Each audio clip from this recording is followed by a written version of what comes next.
a eu beaucoup d'images du premier et du dernier spécial des 60 ans, mais le deuxième s'est peu dévoilé, Wild Blue Yonder, alors c'était comment?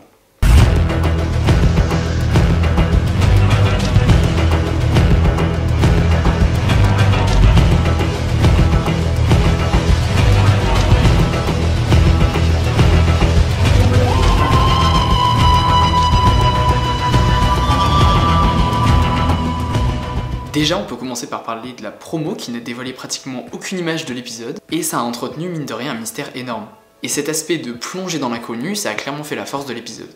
J'ai tout simplement adoré et au final rien de ce que j'avais imaginé était dans l'épisode. Comme le précédent, il fait pas très épisode anniversaire, mais au final il combine tout ce qui fait un excellent épisode de Doctor Who. Déjà il y a de l'humour avec cette scène d'intro absolument géniale, puis on passe par à peu près toutes les émotions, c'est effrayant, haletant et émouvant à plein d'instants. Le rythme est parfait, tout ça dans une ambiance hyper étrange, voire malaisante, et c'est ça qui est génial et je pense que c'est vraiment cette ambiance qui a fait que j'ai adoré l'épisode.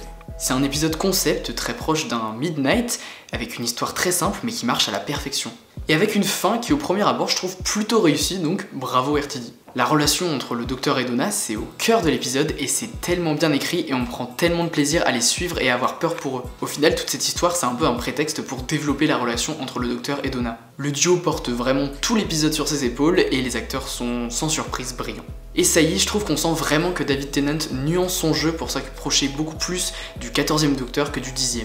Et au final, j'aime vraiment ce Docteur qui est assez tourmenté et c'est vraiment une incarnation particulière. D'ailleurs aussi, j'ai aimé qu'on fasse référence au flux et au Timeless Child. Et cette petite réunion à la fin, c'est très beau et c'est une très belle manière d'inclure Bernard Cribbins, et d'ailleurs l'épisode lui est dédié.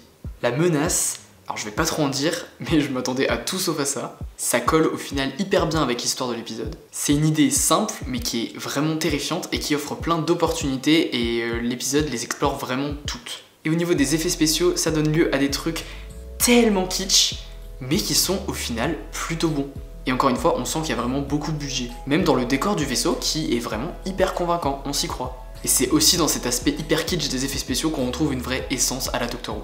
Enfin, niveau réel, il y a absolument rien à dire, et les musiques de Murray Gold, je trouve qu'elles étaient beaucoup plus nuancées que sur le dernier épisode et j'ai beaucoup plus apprécié. Elles participent d'ailleurs grandement à l'ambiance. Bref, j'ai passé un excellent moment à voir si l'épisode marche toujours aussi bien au revisionnage. En tout cas, il a tout d'un excellent et unique épisode de Doctor Who. Il déborde d'idées originales et pratiquement jamais vues. Et même s'il se présente une nouvelle fois pas vraiment comme un épisode anniversaire, il est plutôt représentatif de ce que la série a de mieux à offrir.